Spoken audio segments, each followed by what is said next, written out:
아버지 하나님 감사합니다. 좋으신 하나님, 우리는 하나님을 떠나지만 하나님은 한 번도 우리를 외면하지 않으시고 버려두지 않으시고 또 넘어지고 또 혼란과 환란 가운데 하나님을 떠났지만 우리가 부르짖을 때마다 주께서 우리를 언제나 찾아주시고 주께서 언제나 우리를 구원하여 주셨음을 믿사옵나니 하나님의 언약, 그 언약을 굳게 붙잡고 살아가는 우리 모든 반석교회 권속들 다 되어질 수 있도록 역사하옵소서. 구주 예수 그리스도의 이름으로 간절히 기도 올리옵나이다. 아멘. 여러분 반갑습니다. 오늘 시편 106편은 참 좋으신 하나님 찬양입니다. 참 좋으신 하나님을 영원부터 영원까지 찬양할 수 있느냐라는 제목입니다. 여러분 서론입니다. 무엇이냐면 할렐루야로 시작해서 할렐루야 아멘으로 마무리를 지을 수 있느냐는 겁니다. 나의 시작이 찬양이기는 쉽습니다. 근데 마무리가 찬양이기는 쉽지 않습니다. 시작과 마무리가 하나님을 높이고 찬양할 수 있는 사람이라고 한다면 그 과정에서는 우여곡절이 있다 할지라도 결국 바른 자리로 찾아가는 것이죠. 그래서 저와 여러분 항상 제일 중요한 시작과 마무리를 영원히 찬양받으시기에 합당하신 여호와 하나님, 당신을 높이 올려드립니다. 찬양합니다. 왜 그렇습니까? 출애굽을 맛보았고 출애굽을 들었기 때문에 지금 이 가나안 땅에서 기억해야 될 사실은 뭡니까? 애굽 땅 종되었던 곳에서 도저히 불가능한 가운데 나를 건지시고 우리를 인도하신 여호와 하나님, 그 하나님을 바라보고 기억하면서 찬양을 했던 것이고, 또한 그 과정을 계속 지나갈 때 다시 또 뭡니까? 이제는 바벨론의 속국으로 가고 나중에는 바벨론의 포로로도 끌려가고 로마의 속국으로도 가지만 결국 하나님께서는 그들을 돌이키십니다. 그들을 돌이켜서서 다시금 그 가나안 땅에 성전을 그리고 예수 그리스도의 교회를 회복시키게 만드시는 겁니다. 그러면 결론적으로 우리는 영원토록 찬양할 수밖에 없죠. 그래서 하나님 앞에서 우리가 고백할 것은 아멘입니다.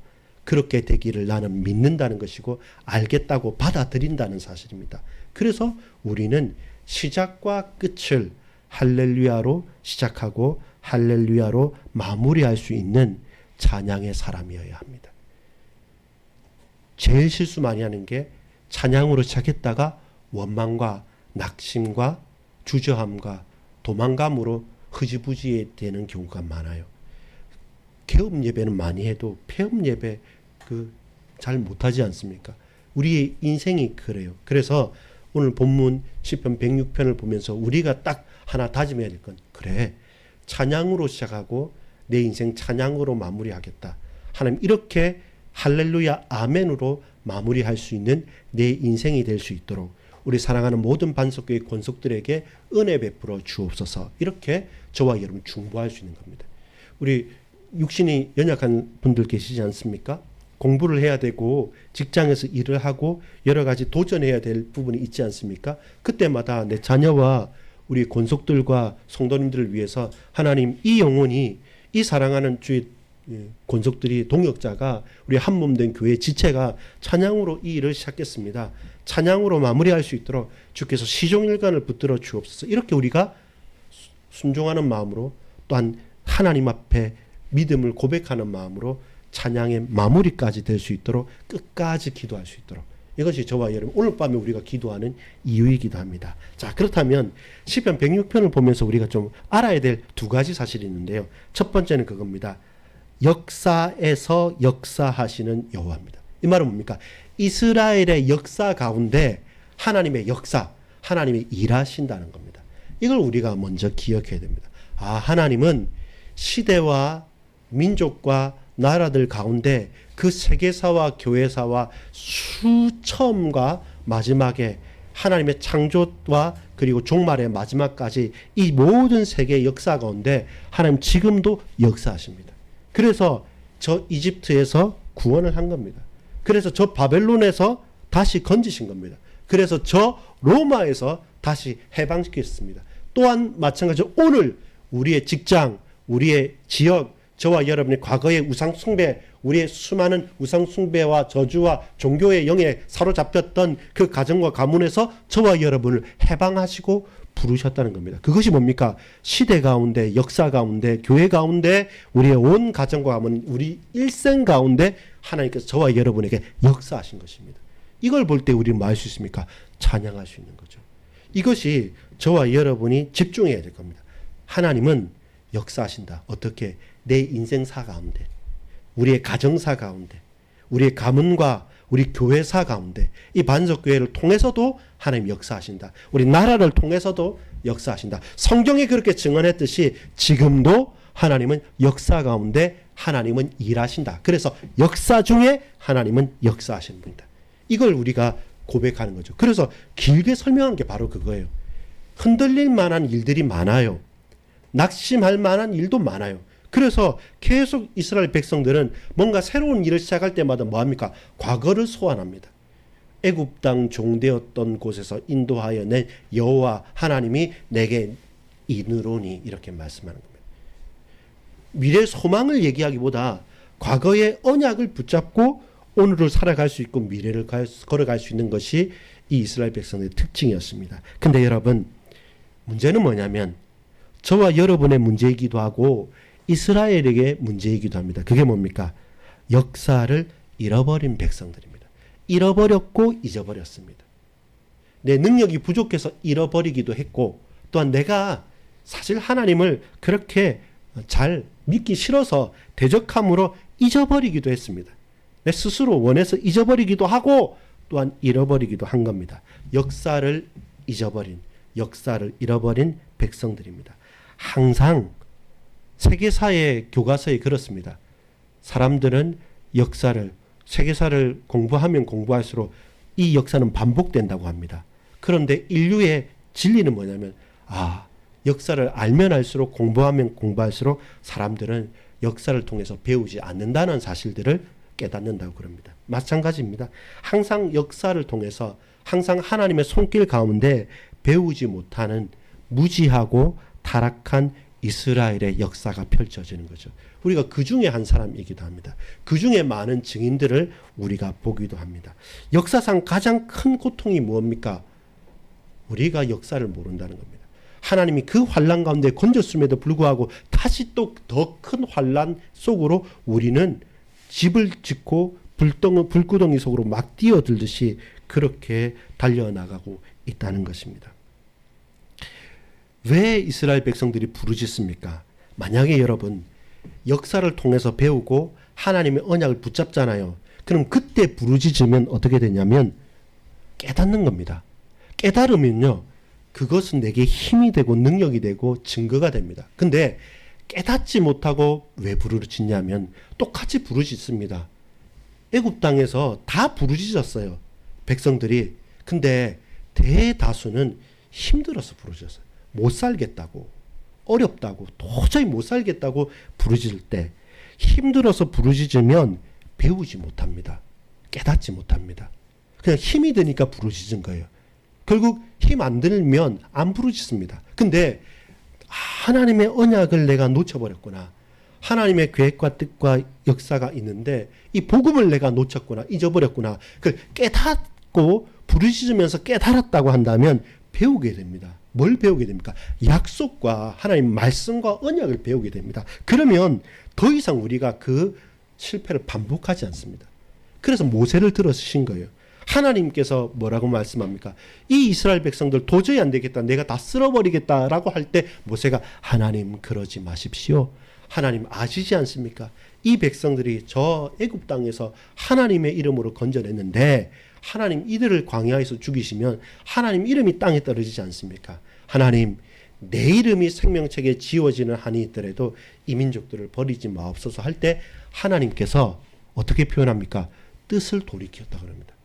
하나님 불변하시는 분이신데 하나님께서 모세 기도에, 모세 간구에 생명을 걸고 내 생명을 앗아가는 한이 있더라도 이들을 내 이름을 내 생명책에서 내 생명을 지워버리는 한이 있더라도 하나님 이 백성을 붙들어 주십시오라고 할 때 하나님께서 뜻을 돌이킵니다.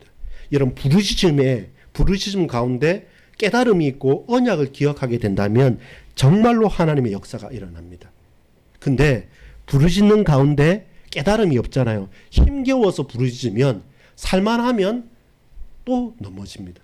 여러분 오늘 본문도 보면 몇 번의 무리바 사건도 있었고 그 뒤에 또 고라자손의 사건도 있었고 모세와 아론을 대적하기도 하고 계속 반복되는 건 뭡니까?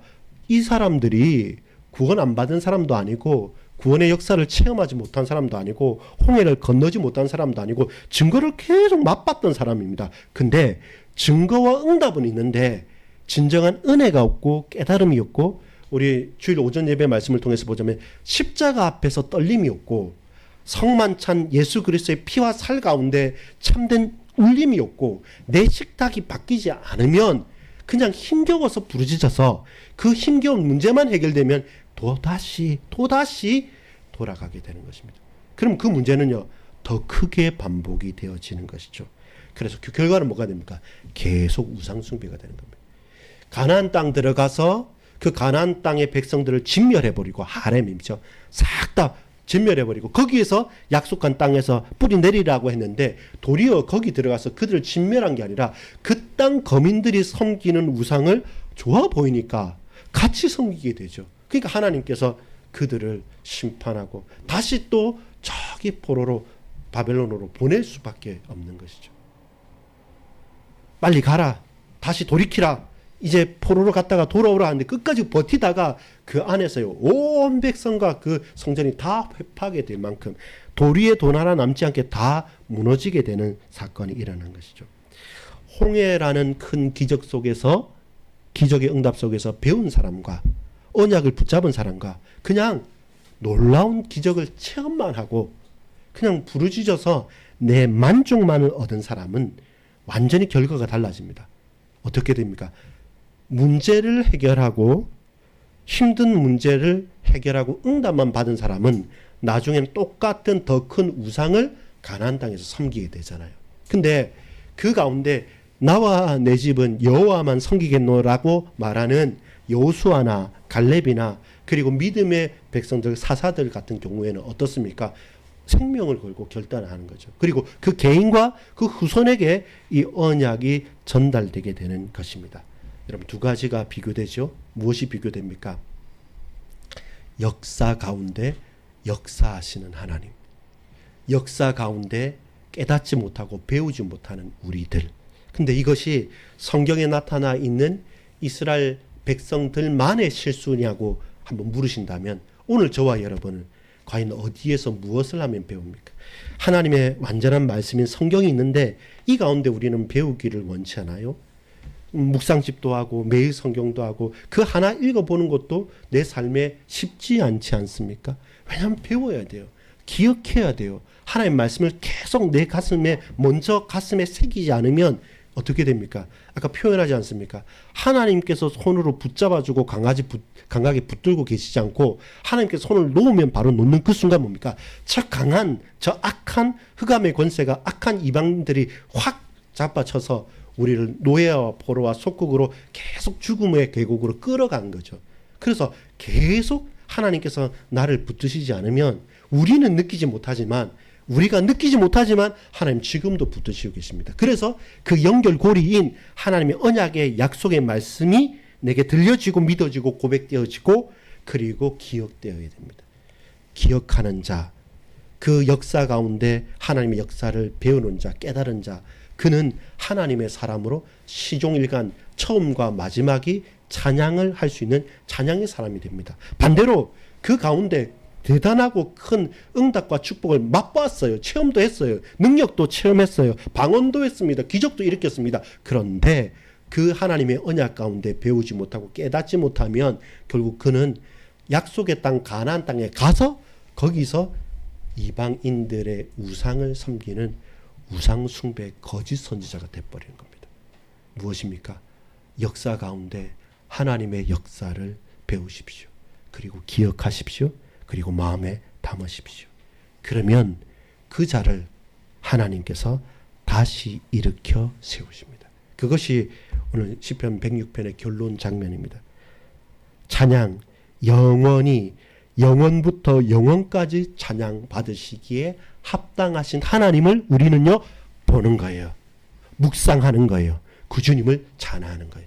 어떻게 하나님께서 영원부터 영원입니까? 이 하나님의 말씀 가운데 우리는 영원부터 영원까지 역사하고 계시는 찬양받기에 합당하신 하나님을 우리는 체험할 수밖에 없습니다. 하나님과 가까이 있을수록, 하나님 말씀에 청종할수록, 하나님을 기억하면 기억할수록 와, 이 하나님 말고 내가 어떻게 살 수 있느냐라고 우리 인생의 감격과 고백이 달라질 수밖에 없는 거죠. 그러니까 찬양의 사람으로 바뀌어지는 거죠. 그 마무리가, 그 시작이, 그 시종일관이 바뀌어지는 것이죠.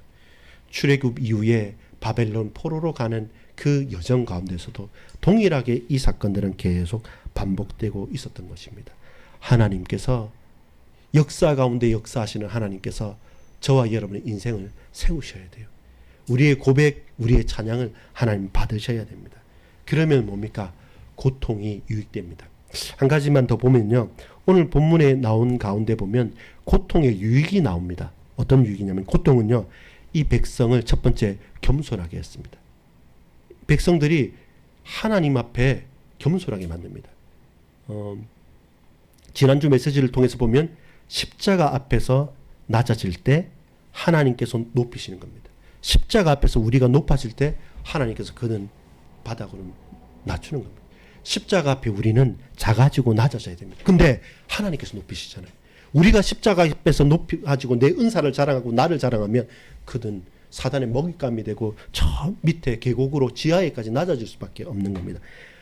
고난은 저와 여러분을 겸손하게 합니다. 낮춥니다. 그래서 그 고난에 빠지지 않게 합니다. 고통과 고난의 유익이 뭡니까? 세상의 유혹을 분간합니다. 그래서 유혹에 빠지잖아요. 고난이 없으면 이게 똥인지 된장인지 먹어보지 못하고 거기에 대한 감각이 없으면 항상 그 큰 유혹에 넘어지는 겁니다. 유혹 가운데 하나님께 돌이키게 만듭니다. 그리고 고통 속에서 우리가 뭐하게 합니까? 기도할 수 있도록 기도를 붙잡을 수 있는 근거가 되고 동기가 됩니다.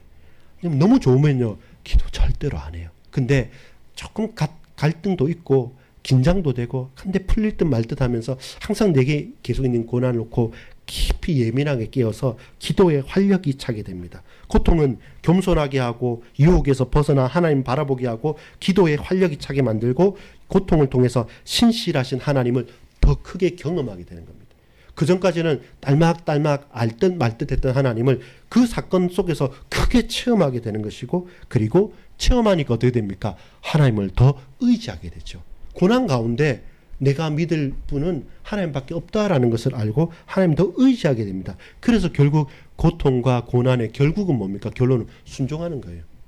다른 말 하지 않습니다. 하나님 앞에 아멘으로 순종하는 겁니다. 할렐루야 아멘으로 순종함으로 말미암아 이제 저와 여러분이 어떻게 변합니까? 우리의 식탁이 변한다고 했죠. 우리가 하나님의 긍휼을 입었기 때문에 나와 같이 고난당하고 고통당하는 사람들을 품을 수 있고 긍휼히 여길 수 있는 거죠. 그러니까 사람과의 갈등이 없어지는 거예요. 고난을 당하고 좀 상처 있는 사람이 왜 갈등이 없냐면 그것을 헤아릴 수 있기 때문에, 그를 품기 때문에 인간의 갈등이 없어요. 근데 교만하고 응답만 받은 사람은 이해를 못해요. 아 이거 왜 못해? 하면 되지. 아 그것도 못해. 무능력하네. 이렇게 되기 때문에 사람을 여유 있게 품을 수도 없는 거죠. 그러니까 나중에는요. 능력이 있다 하더라도 나중에는 큰 갈등이 있는 겁니다. 정리하겠습니다. 여러분, 역사 중에 역사하시는 하나님, 그 하나님을 찾으십시오. 이 세상의 문제, 저와 여러분의 문제는 무엇이었습니까? 항상 역사를 잊어버린 것이죠. 잃어버린 것이죠. 하나님을 기억치 않은 것입니다. 하나님을 기억하는 자, 시작과 마무리가 할렐루야 아멘으로 고백하는 자, 하나님 그 자를 높이실 것입니다.